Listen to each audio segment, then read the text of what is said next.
bem-vindos a mais um Desperten Show. Hoje é 25 de janeiro, sábado, às meio-dia e 40. Eu tenho 20 minutos para gravar esse episódio. Então, bem-vindos a mais um Despertenchinho. Eu tava gravando e percebi que não tava gravando. Então eu vou procurar um lugar com mais sombra para continuar gravando. Estou caminhando no parquinho da Praça da Catedral. E eu nunca sei qual praça é a certa, qual é qual, porque nós divinopolitanos temos duas praças principais na cidade. Uma se refere à Praça do Santuário e a outra à Praça da Catedral. Mas para falar a verdade, eu não sei diferenciá-las. Eu queria aproveitar o tempo que eu tenho para poder gravar, porque na verdade eu tô esperando a namorada sair do trabalho e é uma ótima oportunidade de praticar mais essa terapia de exposição, que é se expor, gravar em público. Mas hoje o desafio é bem mais fácil, porque não tem tanta gente ao meu redor. Então eu achei que seria mais difícil. Eu acabei encontrando um lugar com sombra para poder falar besteira. Sempre tem desafios psicológicos pra gente poder ultrapassar. A gente fica pensando que talvez a gente não seja totalmente livre na hora de raciocinar. Eu acabei tendo a noção que talvez eu possa estar mais preso do que eu imaginava. É porque se você nunca sabe o tamanho da sua liberdade até ela ser colocada à prova ou ser testada.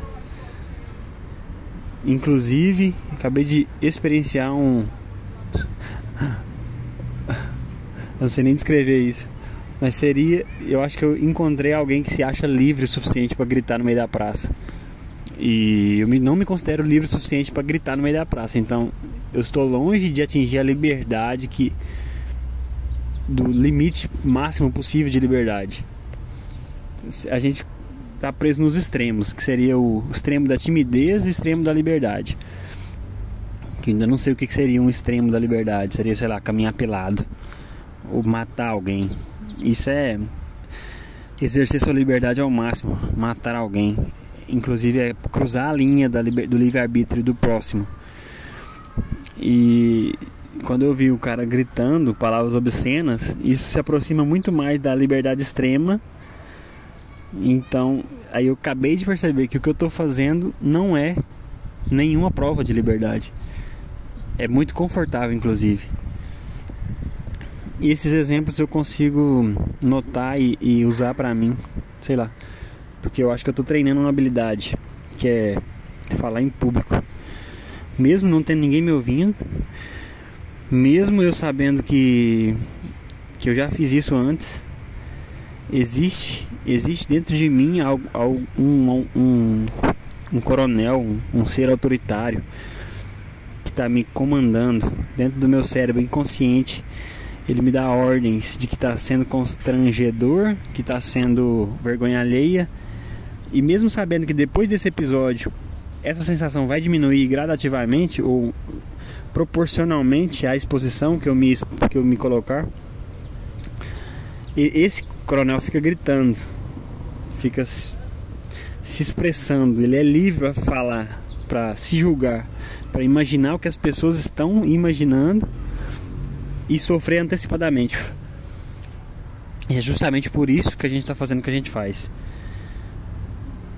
Eu estava tentando fazer a relação de como a nossa infância influencia nessas habilidades sociais. E como eu não me expus o suficiente quando eu era menor de idade, sei lá, dos 10 aos 15 anos, que eu acho que é uma idade que diz muito sobre a nossa personalidade. E eu estava prestando atenção em uma menina de 15 anos se apresentando ao vivo. E parando para pensar, por exemplo, a apresentação ao vivo não oferece risco nenhum, mas a gente fica nervoso, a gente imagina o julgamento de errar em cima do palco. Mas pro cérebro primitivo, isso não apresenta risco nenhum. Não há risco de vida, não há risco de se ferir, não há risco quase nenhum, além de cair do palco. Mas todas as circunstâncias estão controladas em tempos contemporâneos, onde não existem perigos físicos. E a partir do momento que eu comecei a me apresentar no palco, eu comecei a raciocinar mais sobre o fato de estar no palco e se exibindo. E eu comecei a me apresentar depois dos 18, como músico. E essa sensação diminui cada vez que eu me apresento, sensação de ter medo. Então eu fico pensando, quão cara de pau seria uma pessoa que nasceu no palco e está se apresentando desde quando nasceu? Ou se existe um meio termo para a pessoa não ultrapassar o que seria extrapolar essa cara de pau. Ao mesmo tempo que eu acho que se eu continuar me apresentando e com mais frequência, eu vou perder o medo de fazer qualquer coisa. Essa sensação que dá. Mas eu não sei se existe um limite dessa vergonha, ou da vergonha na cara, que é misturada com caráter. Talvez se eu tiver caráter suficiente para não deixar minha vergonha na cara extrapolar, quer dizer, para não deixar que o fato de eu não ter vergonha na cara me possibilite de fazer coisas obscenas, ou eu ter caráter o suficiente para equilibrar ao máximo. É tipo quando você controla a lei. Quando você manda na lei, você obedece à lei, ou você muda a lei a seu favor. É tipo isso, você perde a vergonha na cara de uma maneira que convém a você acreditar que extrapolar é controlar a vergonha, porque você não sente mais vergonha, apesar de ser vergonhoso. Eu não sei se na verdade a gente se suborna. O cérebro inconsciente consegue te subornar. Será que você perde o controle quando você não decide mais o que te dá vergonha na cara? Quer dizer, o que te faz passar vergonha.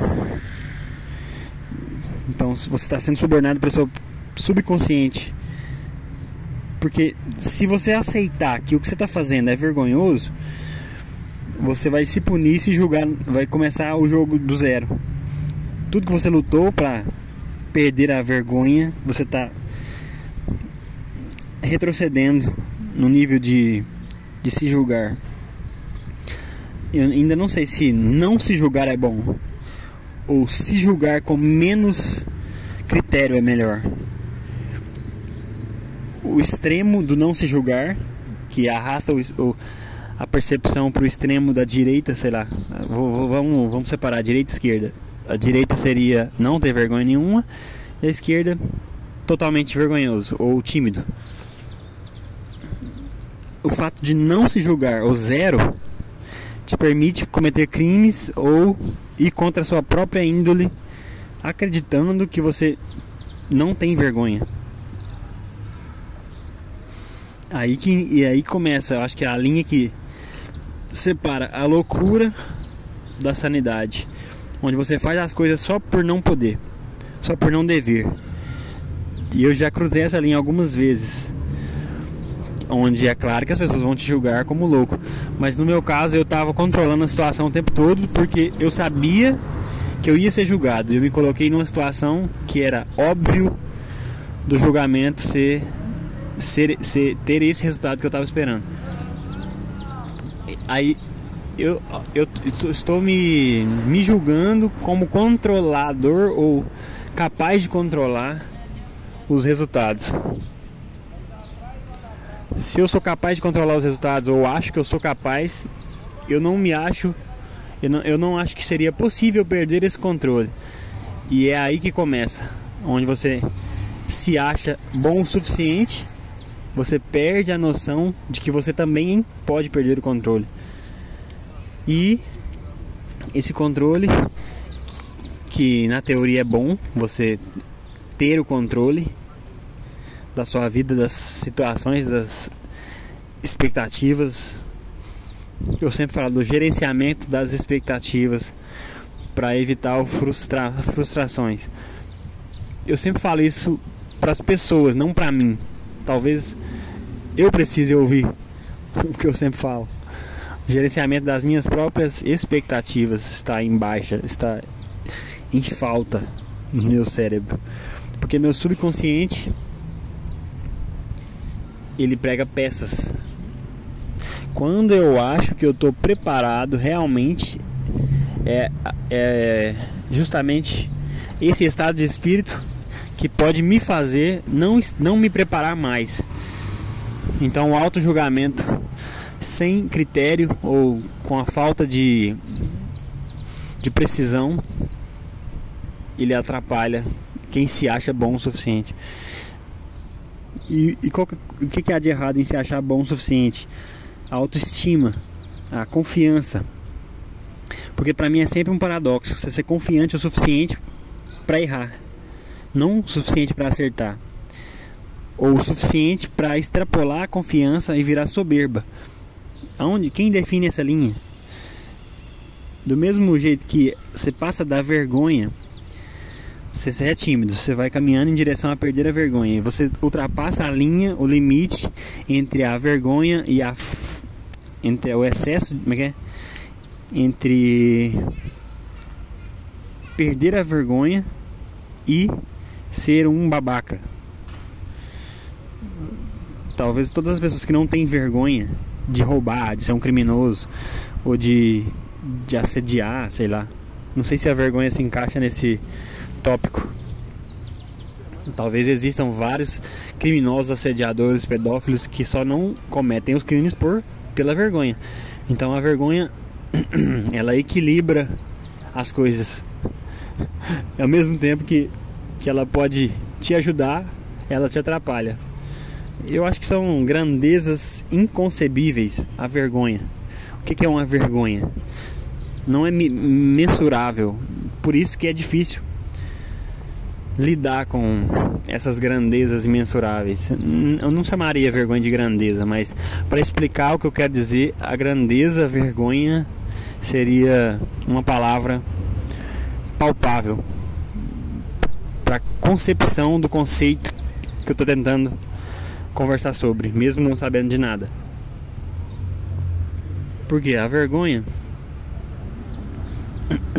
ela me ajuda a me manter, a ser uma pessoa direita, uma pessoa sã, ou seja, o equilíbrio, pelo menos o equilíbrio.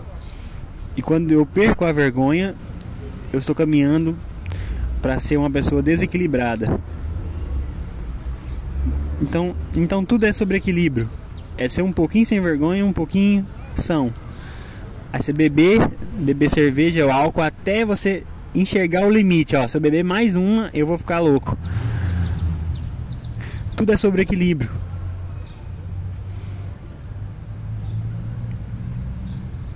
E quem decide o que é o equilíbrio? Como você chega no equilíbrio sem passar ele, para saber que você passou dele? E tem coisas que você não pode passar do ponto de equilíbrio, senão essas coisas são mortais. Tipo, a quantidade de veneno que se ingere. Tudo é sobre equilíbrio. Mas tem certas coisas que não tem equilíbrio. Porque se você descobrir o equilíbrio, você perde. Tem coisas que são o caos. Tem coisas que são erradas por natureza. Tem coisas que nasceram erradas, não nasceram equilibradas. E se eu quiser construir uma parede sem o nível? Eu sou livre para construir um prédio que está fadado a como é que fala? A desabar. E aí a gente entra no quesito da liberdade. Eu sou livre para fazer coisas erradas ou não? Eu sou livre para não ser equilibrado? Claro que sou. Eu acho que o livre-arbítrio entra exatamente aqui. Porque você é tão livre que você é livre para não ser livre, para se prender. E você é tão livre tanto para não ser livre quanto para ser livre, para cometer crimes que são crimes diante a lei humana, ou crimes diante a lei dos deuses. Não faz sentido nenhum.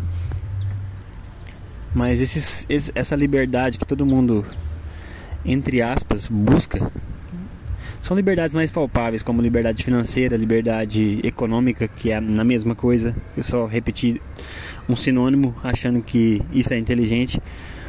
Liberdade física, espacial. O que é uma liberdade espacial? Você poder ir aonde você quiser. Mas a partir do momento que existem lugares proibidos, você chega na conclusão que o que tem naquele lugar proibido? Aí a curiosidade atrapalha o seu subconsciente a dormir em paz. Só porque é proibido, agora existe um desafio a ser descoberto. O que tem depois do lugar onde não pode ser frequentado. E eu acho que a maioria das regras tendem a ser quebradas por seres humanos que não conhecem o seu próprio equilíbrio. Porque na verdade não me convém quebrar algumas regras. Mas será que eu sou livre para quebrar as regras? Sou livre. Mas depois que eu quebro uma regra, alguém vai fazer questão de me julgar. Por que eu quebrei as regras? Quais foram a motivação para me quebrar as regras? Se foi uma quebrada de regra culposa ou dolosa, se eu tive a intenção de quebrar a regra ou não. Aí entra o direito. Eu tenho direito de quebrar uma regra? Eu tenho o dever de quebrar as regras, porque as regras foram feitas para serem quebradas.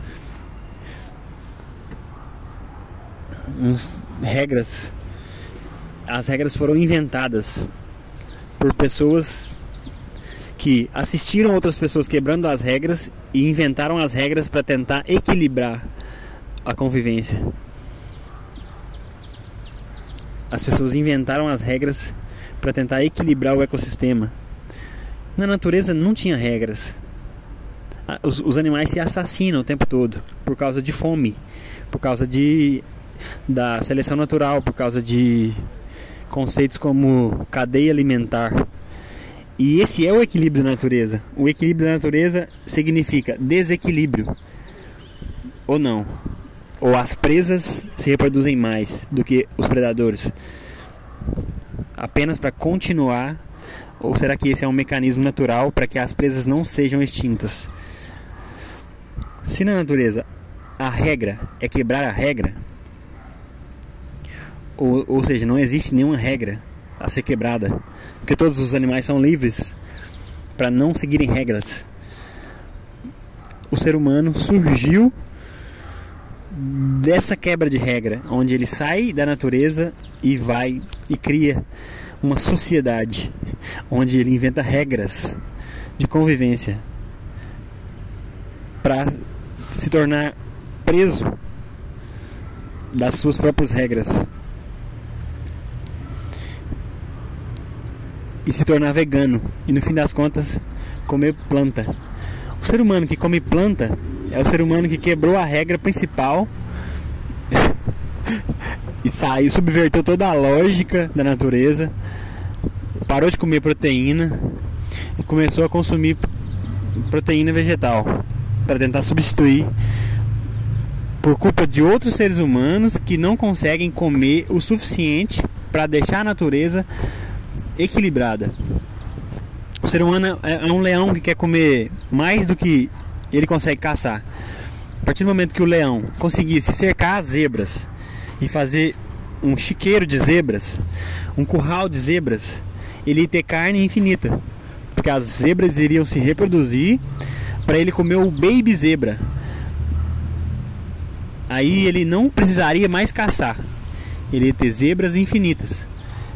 Aí ele subverteria a própria lógica da natureza dele, que é caçar, que é ser o rei da selva, que é impor a sua força Na verdade, ele caça meia dúzia de animais que tem carne. Ele não impõe sua força sobre uma formiga.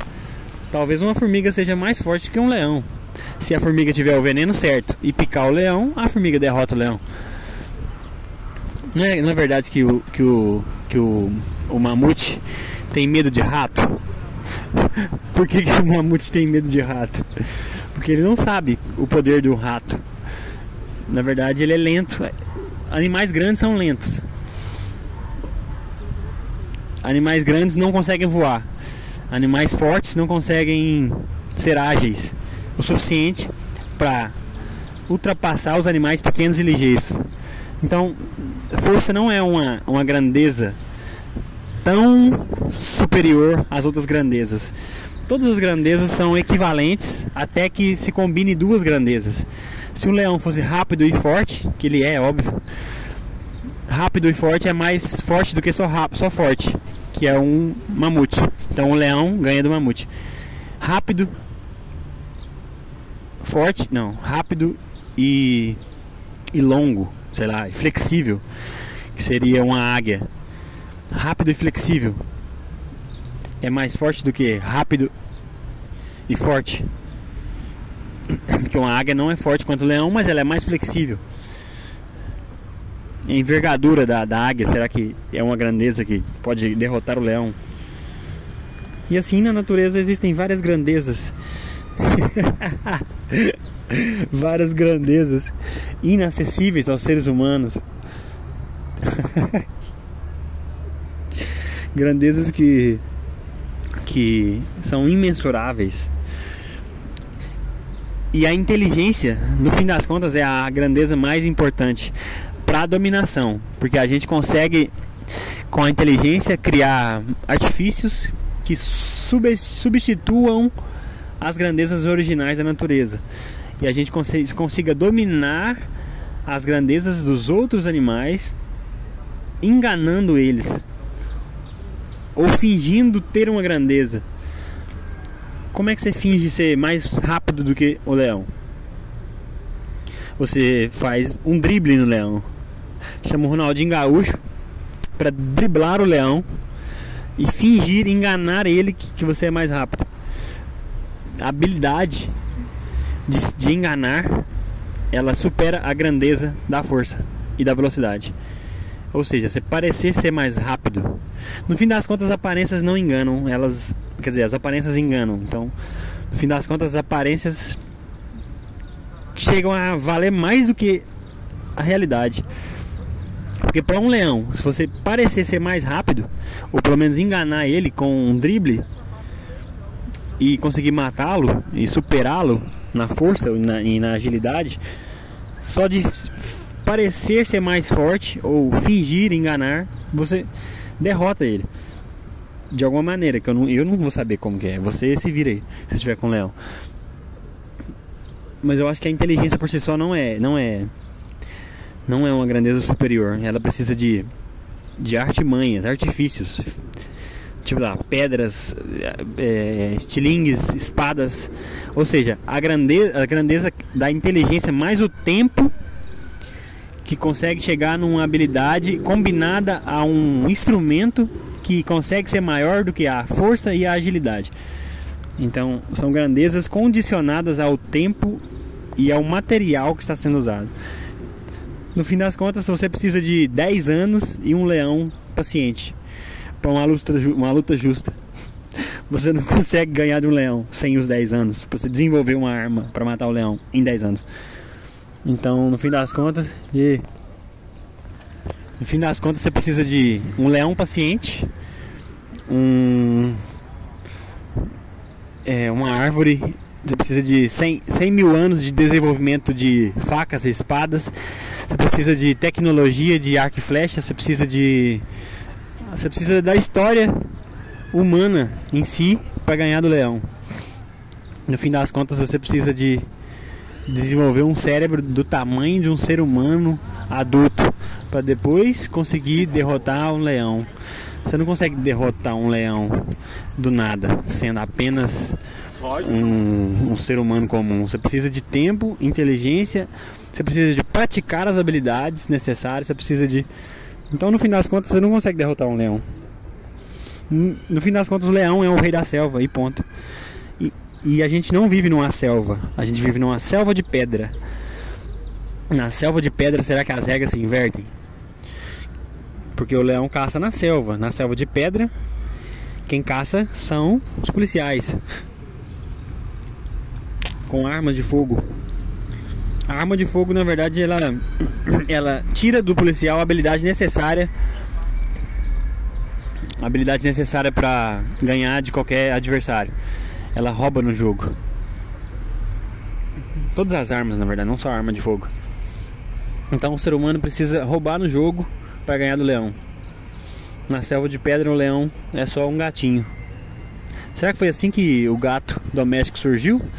Ele veio para a selva de pedra, ele não conseguiu ganhar de ninguém na briga contra a arma de fogo e jiu-jitsu e bombas nucleares. Aí ele teve que se tornar doméstico para levar vantagem no comportamento do ser humano, que precisa de uma criatura para passar a mão, para se sentir amado, para se sentir querido. Então o gatinho é mais inteligente do que o ser humano, porque ele finge ser doméstico para ser cuidado. No fim das contas, o leão ainda ganhou do ser humano, porque a gente serve o gato. Se você está servindo o leão, quem ganhou no final das contas? O leão.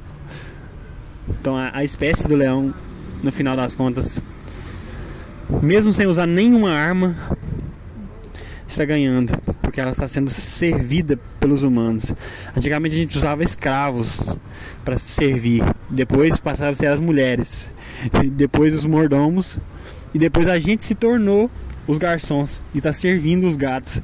A gente leva uísque a sachê para os gatos, e o leão dominou a gente mais uma vez. Então no fim das contas o leão é o vencedor. Depois da conclusão que o leão dominou o ser humano, o leão se transformou em um gatinho para se tornar inofensivo e como gato de botas.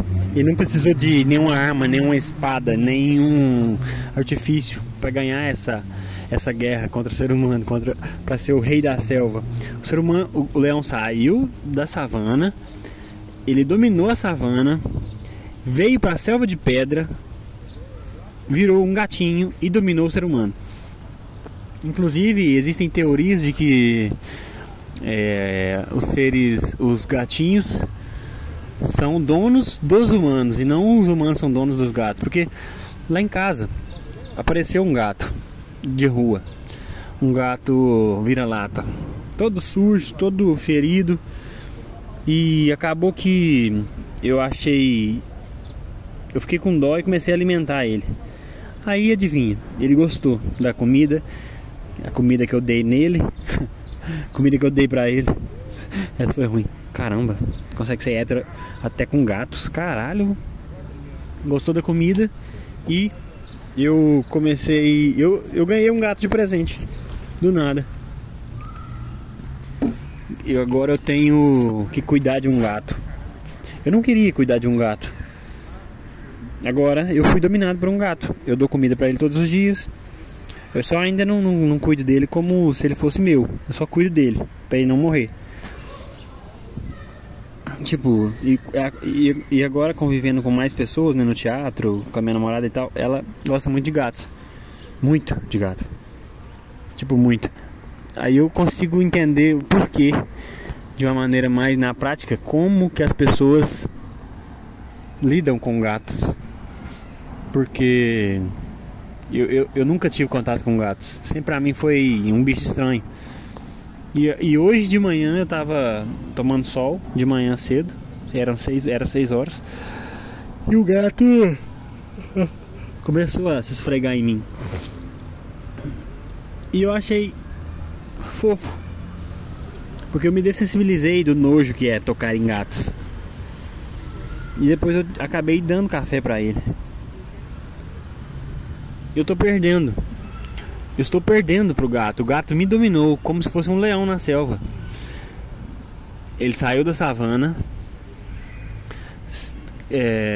Ele criou olhos gigantescos e fofos, olhos azuis. Ele mudou a cor do pelo, porque tem gatos coloridos de todas as cores. E esse no caso é branco, todo branco, parece um gato albino. E me dominou. Ele saiu da floresta para dominar o ser humano dentro da própria casa. Então eu perdi a batalha contra o leão, que é o gato original. E os cachorros? Se os cachorros são lobos, ou eram lobos, os cachorros também ganharam essa guerra. O lobo seria o segundo colocado na guerra. O lobo está em segundo lugar e os humanos em terceiro. Porque na verdade todos os animais domésticos têm a mesma classe, né? Domésticos. Ou seja, são servidos pelos seres humanos. Os animais domésticos ganharam, nos dominaram. É engraçado que a gente saiu do estado selvagem, criou a sociedade civil, criou regras de convivência, de comunidade, e no fim das contas a gente é dominado pelos animais domésticos. Você já viu um cachorro puxando seu dono e levando o dono aonde o cachorro quer? Já viu essa cena? Você já viu, sei lá, um papagaio falando o que quer e o dono obedecendo? Ou, sei lá, um cachorro estragando o sofá inteiro e o dono simplesmente vai lá e compra outro sofá? Na verdade, os adestradores de animais, eles conseguem dominar os animais e retomar o poder que os animais tomaram dos seres humanos, os animais domésticos. Ou seja, na cadeia alimentar da selva de pedra, os adestradores estão no topo, que eles conseguem mandar nos animais domésticos, ou pelo menos criar uma ilusão que o animal doméstico acredita que não é mandado, com um petisco. No fim das contas, a mesma origem da cadeia alimentar, que é se alimentar, é todo o processo da cadeia alimentar, toda a motivação da cadeia alimentar, que é não morrer de fome, ele dita o que seria o funcionamento da cadeia. O fato das pessoas levarem em consideração o fator alimentar como principal fator da cadeia alimentar, no final das contas o adestrador pega a comida e ilude o animal doméstico para dominá-lo, para ganhar de volta o poder que o animal doméstico tem sobre o ser humano. E essa dinâmica de poder é só um teatro, porque todos os animais domésticos, eles preferem serem dominados pelos adestradores com comida, porque na verdade eles fingem estar sendo dominados para ganhar comida de graça. É óbvio. Se eu tivesse comida de graça, não precisasse trabalhar, e eu me deixasse ser enganado para ter comida de graça, eu também aceitaria. Porque o que é mais fácil? Você ser fofinho, você ser todo peludo e se adaptar nessa variação de pelo, de tamanho do olho, tamanho da pata, tamanho da cabeça, e dominar os seres humanos fingindo que está sendo dominado pelos adestradores. Inclusive tem um cão adestrado na minha frente brincando. O que é mais fácil? Você fingir ser dominado para na verdade dominar, ou trabalhar, conquistar uma independência financeira, conquistar sua independência espacial. No fim das contas, é mais fácil você só fingir, deixar o ser humano jogar a bolinha e você vai lá e busca a bolinha. Deixar o ser humano comprar uma caixa de areia, você vai lá e dorme na caixa de areia e caga na caixa de areia. Para no fim das contas ser tratado como um rei. Comida de graça, teto, bebida de graça. Se bem que é só água. Mas todos os seres humanos sabem que a gente não precisa de nada além de água para sobreviver. Nada além de água para beber, no caso. Só que a gente inventa desculpas de que a gente quer cerveja e refrigerante. A gente inventa desculpas que existe um prazer nisso. No fim das contas, a gente sabe que a gente não precisa de nada além de água para não passar sede. E mesmo assim, a gente inventa uma necessidade de beber bebidas que são caras, que são desnecessárias, que são uma invenção, que afagam uma necessidade ilusória de prazer no cérebro, que seria uma bebida extremamente doce, uma bebida extremamente, sei lá, um pouquinho ácida, um pouquinho amarga, mas no final ela é doce. Quem a gente quer enganar, cara? Bebendo bebidas que são quase amargas, são quase doces, mas no final a gente quer uma bebida doce, ou pelo menos que tenha álcool na bebida, pra gente pegar a sensação que o álcool dá e usar a desculpa pra beber a bebida amarga, que é o grau do álcool. Sei lá, se a bebida for amarga demais, ela tem que ter outro benefício, que é o álcool. E tem gente que toma chimarrão que não tem nem álcool e nem é doce. Quem que é doido de tomar chimarrão que no final das contas não tem nenhuma vantagem? Mas aí existe a maturidade do paladar, que você desenvolve uma resistência ao que seria ruim, que é o amargo, e começa a sentir prazer no amargo. Você substitui o doce pelo amargo e ainda continua achando que domina o seu paladar. Não, você desenvolveu uma resistência ao paladar amargo e começou a gostar da sensação de ser torturado bebendo algo amargo. E aí começa aonde que seu cérebro te domina, e você não domina seu cérebro, porque você precisa de algo amargo e algo docinho no final de semana, para se sentir completo, para sua alma não ficar vazia. A partir do momento que você descobre que você não precisa nem de amargo nem de doce, só apenas de água, você se torna livre para ser preso à água. No fim das contas, todos somos presos a algo. Não existe livre-arbítrio.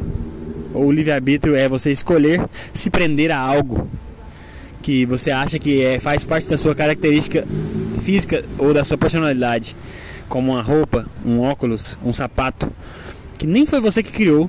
Você compra aquele sapato e acha que ele é seu, que ele pertence à sua identidade visual, que no fim das contas você pagou pelo direito de usar um sapato. Não é sua identidade visual só porque você comprou. Você não merece esse estilo na sua vida. O mérito, não existe mérito na questão de comprar algo com dinheiro. O mérito seria você produzir esse algo, e aí você conseguiria adicionar o estilo à sua vida, mas depois de produzir,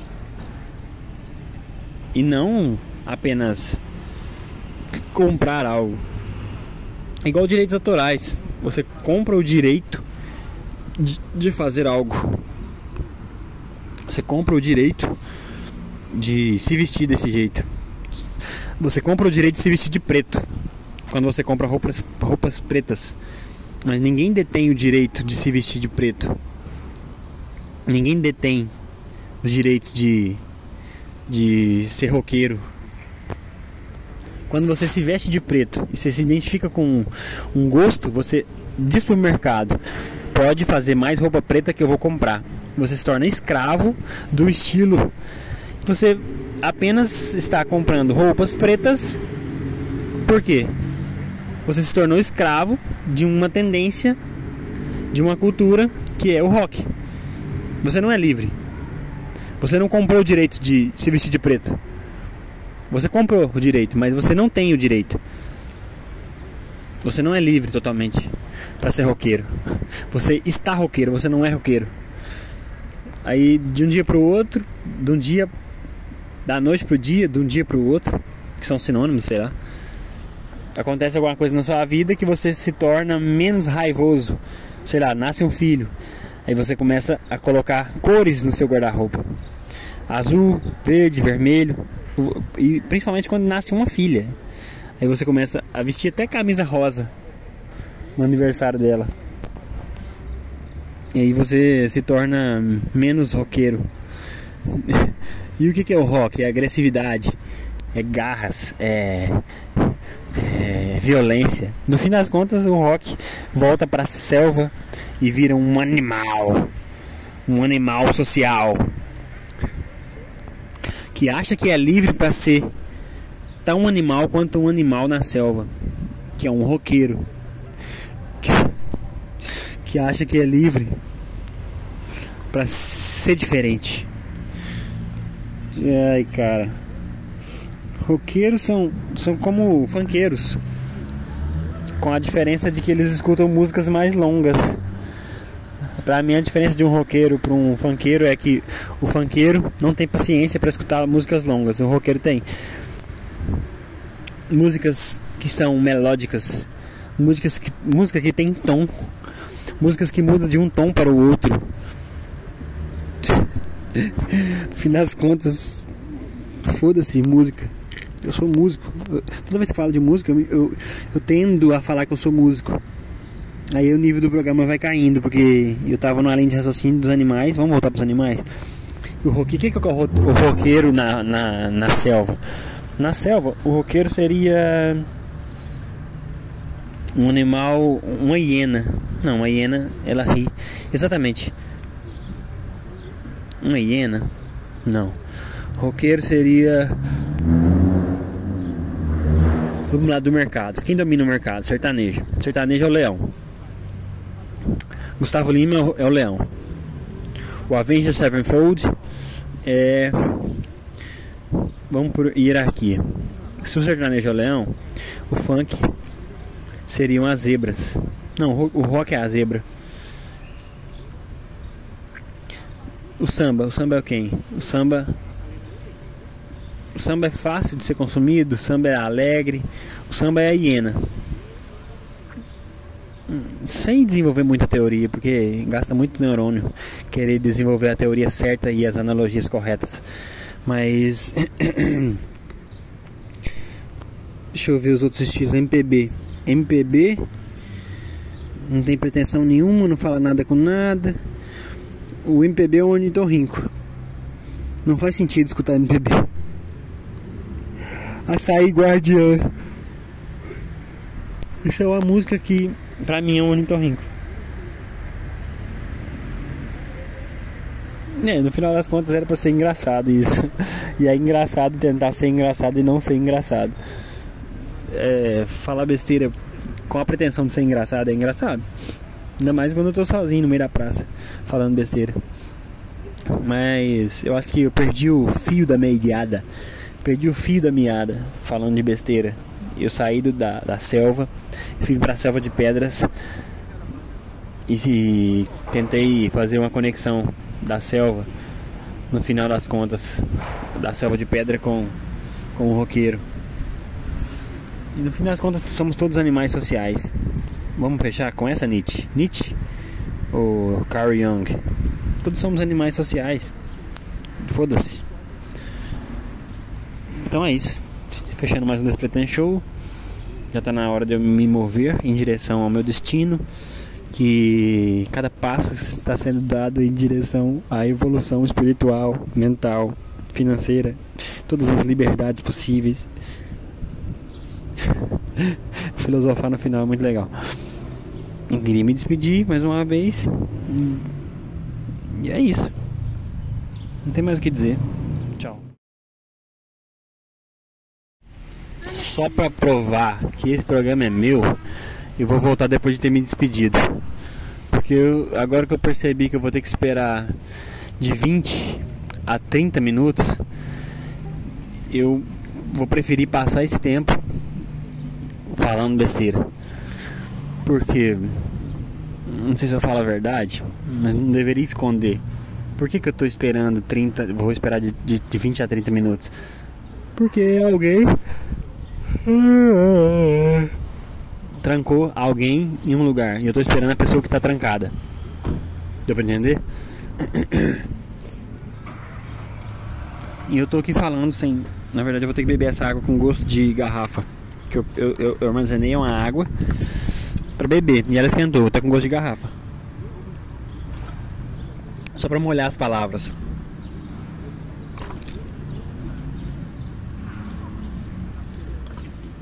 Só pra provar que eu sou dono dessa bosta, eu voltei depois de ter finalizado.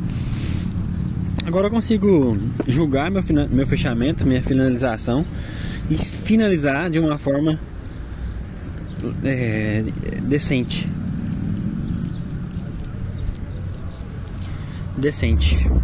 Bem decente. Na verdade, hoje foi um exercício prático de como começar a falar de qualquer coisa e chegar a lugar nenhum. Exercício prático. E hoje valeu a pena. Eu tô com a sensação de ter atingido algum objetivo. Porque a maioria das vezes que eu faço isso aqui, não sai nada. Eu não consigo atingir o estado de flow. E eu preciso de mais liberdade. Eu preciso de mais espaço. E o fato de estar sozinho não me ajuda. O fato de eu estar confortável não me ajuda a atingir esse estado de flow. O fato de eu me sentir livre não me ajuda.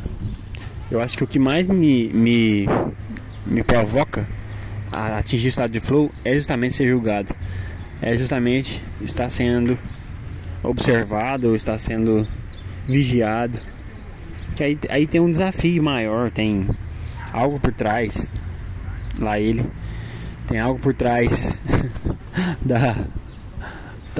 do desafio de falar besteira e soar racional, entende? Quando eu tô sozinho, não existe a pretensão. Eu posso falar qualquer coisa, ninguém pode me interromper. Aí eu falo qualquer coisa e ninguém me interrompe. Quando eu tô com alguém me olhando, me assistindo, por exemplo, quando eu tô sozinho, eu perco a noção de que tem alguém ouvindo isso aqui. Eu perco a noção do fã, eu perco a noção do like, do compartilhamento. Totalmente a noção, eu perco a noção completa. E quando eu tô rodeado de pessoas, eu começo a falar e tentar soar racional. E aí que começa a magia. Porque eu não atingi nem 100 visualizações em um vídeo. É óbvio que um vídeo de 1 hora ninguém vai... Cara, não tem a possibilidade de 100 pessoas verem do início ao fim. 100 pessoas é muita gente. Eu já toquei pra sei lá, 20 pessoas num bar, pra 5 pessoas. Por que 100 pessoas iriam me ver na internet falando besteira? Se nem a música conseguiu chamar mais de 10 pessoas, entendeu? Eu não tenho essa pretensão de ser famoso ou de ser gostado pelo que eu tô fazendo aqui. Até porque eu sempre tentei deixar claro que fazer é melhor do que ouvir. Ou seja, eu queria, mesmo que você não grave, eu queria que você exercitasse o pensamento criativo e o papo com pessoas. Ser o inconveniente que fala de besteira. Hoje, por exemplo, uma colega de trabalho me falou: cara, quem compra DVD? Porque ela estava fazendo um produto que tinha um DVD, que era pra colocar o CD DVD, o disco físico, e era de um casamento atual. Eu falei: quem sabe esse cara não passou a infância inteira assistindo DVD e pensou, um dia eu vou gravar meu casamento e colocar no DVD. E ele tem dinheiro, pagou 150 numa capa de DVD personalizada. Quem sabe não foi isso que aconteceu? E essa pessoa falou assim: cara, você leva tudo ao extremo. Eu só falei que ninguém usa DVD mais. O fato de eu tentar achar uma resposta racional pro questionamento dela, que era que ninguém usa mais DVD, e eu dei uma resposta racional que talvez essa pessoa que contratou o serviço justificaria o serviço como uma memória nostálgica e guardaria o DVD para a posteridade, ou para algum dia mostrar para os filhos que existiu essa tecnologia no passado, inclusive que é uma tecnologia vintage, que vale mais do que qualquer tecnologia que se tornou popular. Quanto mais popular, menos vale uma tecnologia. Quanto mais rara, mais vale. Ou seja, o DVD um dia vai se tornar mais valioso do que um celular. Então, quem tá certo, quem tá errado? Ela simplesmente me julgou pelo fato de eu estar tentando achar uma justificativa lógica para alguém possuir um DVD. Ela estava me julgando. E eu gostei do julgamento, porque eu aprendi a gostar de ser julgado. Eu gostei de estar naquela posição onde a pessoa acha que você está errado na situação. E não tinha ninguém certo nem errado. Pelo fato dela achar que eu não posso fazer o que eu estava fazendo. De alguma maneira eu não poderia falar que o cara tinha um avô. A hora que eu falei avô, ela pirou. Eu falei, talvez o avô dele assistia DVD com ele e ele queria mostrar pro avô. Aí ela pirou. Ela falou, não, que avô, cara, onde você lá vai? O fato que ela achou que existe um lugar aonde se ir com o assunto. E ela se bloqueia totalmente pro lado criativo de se chegar. O lado onde minha mente é livre para chegar no avô do cara ou na mãe do cara, como uma justificativa plausível para assistir o DVD do casamento. E ela não queria uma justificativa. Aí eu perguntei, e o que você quer com isso? E ela simplesmente negou, não, nem compensa mais discutir sobre isso. A partir do momento que ela acha que discutir sobre isso é brigar. E eu não acho que discutir seja brigar. Não acho que discutir seja brigar. Não acho que falar sobre o assunto é certo ou errado. Não acho que... eu tenho a mente livre.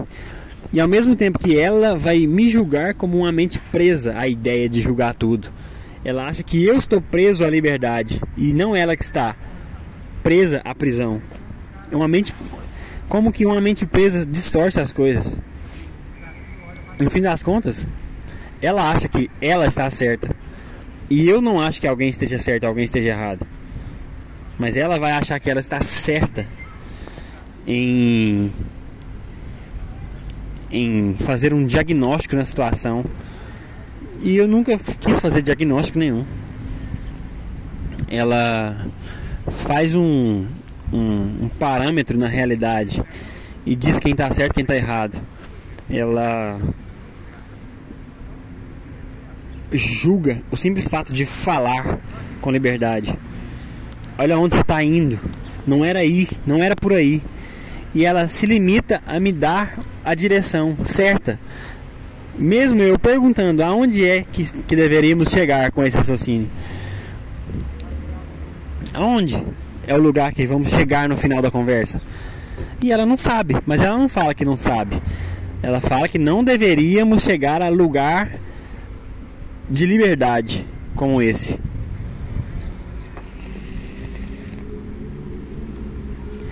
A gente não deveria ser livre para chegar em algum lugar numa conversa. E ela vai me julgar como se eu fosse o cara preso. E o mais engraçado é ser o cara livre e ser julgado como o cara preso e arrancar boas gargalhadas dessa situação. Porque não tem nada mais a ser feito do que rir. No final das contas, tudo é motivo para rir. Porque você ser julgado por uma pessoa que está totalmente condicionada às coisas que ela vê na televisão, às coisas que ela vê no TikTok, e as referências dela são vídeos. As referências dela não são livros, não são autores, não são músicos. As referências dela são vídeos no TikTok. Eu vi no TikTok que isso faz isso. Ela não tem referências reais da vida. E ser julgado por uma pessoa dessa e conseguir me divertir com isso é um grande privilégio. Quantos de vocês conseguem se divertir com o fato de se colocar numa situação de julgamento É como se você fosse a praça pública na época da Grécia Antiga, se deixar ser julgado como o vilão, sei lá, o infrator, e sair de lá rindo com a condenação. Mas hoje em dia eu posso ser o cara, posso ser julgado, me divertir com isso, e além do mais, não ser morto. É só vantagem. Eu posso sair dessa situação toda que eu me coloquei, inclusive, que quando eu respondo aos questionamentos dela, sem não dando a ela o que ela quer, dando o contrário do que ela quer, e mesmo assim não dando a importância que ela acha que tem, a resposta certa, eu me coloco na situação voluntariamente. A partir do momento que eu me coloquei na situação voluntariamente e ela julga essa situação como que eu caí nessa situação sem querer, mesmo ela não tendo controle da situação, ela se acha no controle da situação, e mesmo eu me colocando e dando a impressão que eu caí numa cilada, ou seja, eu não entendi o ponto dela, eu sou o burro da situação,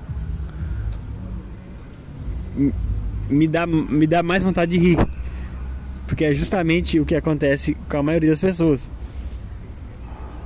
É quando as pessoas não se permitem falar sobre qualquer assunto de qualquer maneira, ou seja, pessoas que não têm liberdade, não têm capacidade de atingir um discurso livre, sei lá, emitir uma opinião sincera, não tem opinião própria.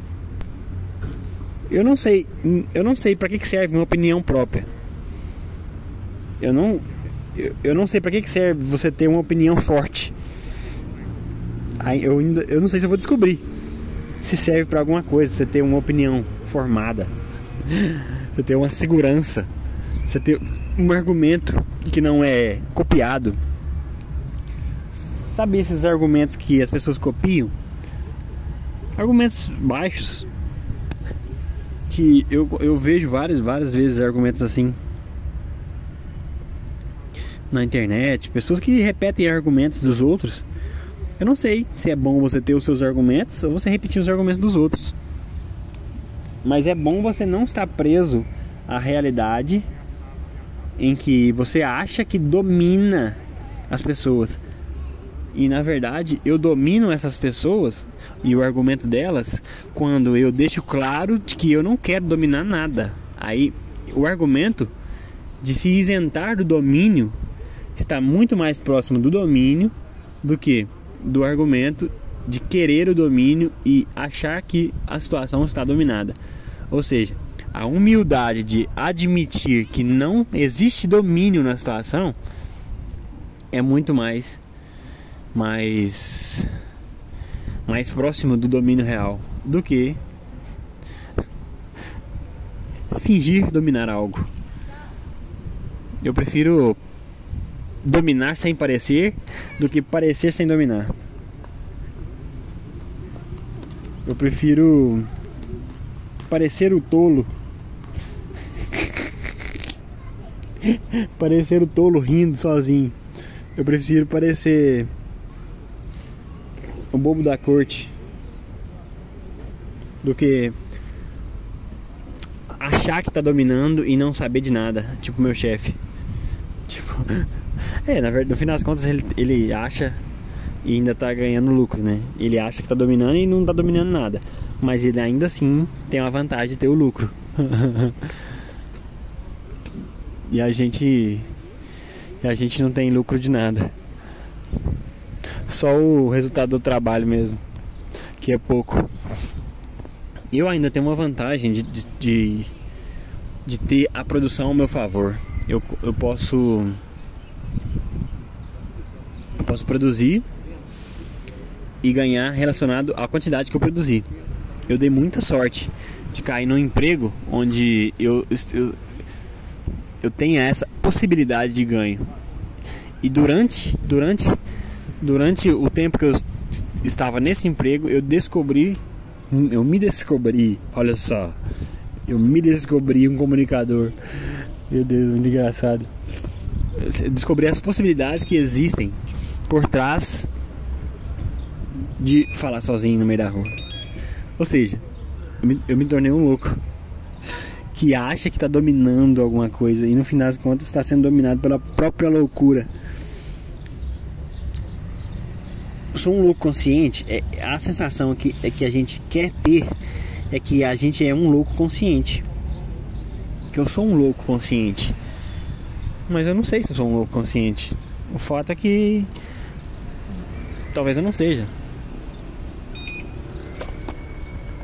A dúvida, ela me aproxima mais da certeza do que a certeza. Eu tenho certeza do que eu sou consciente. Talvez eu não seja. Então essa dúvida me deixa inerte. Me deixa pensativo sobre a minha própria loucura. E me deixa consciente da minha própria consciência. Então a dúvida me ajuda a ser mais consciente e menos louco. Não sei.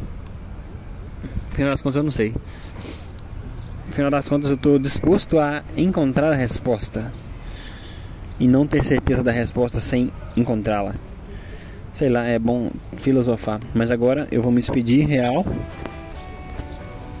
porque já são 17 minutos desse último bloco. 17 minutos, então queria me despedir. É só dar tchau. Tchau. Hoje a gente descobriu que o gatinho é o leão da selva de pedra. Gatinho, o leão da selva de pedra.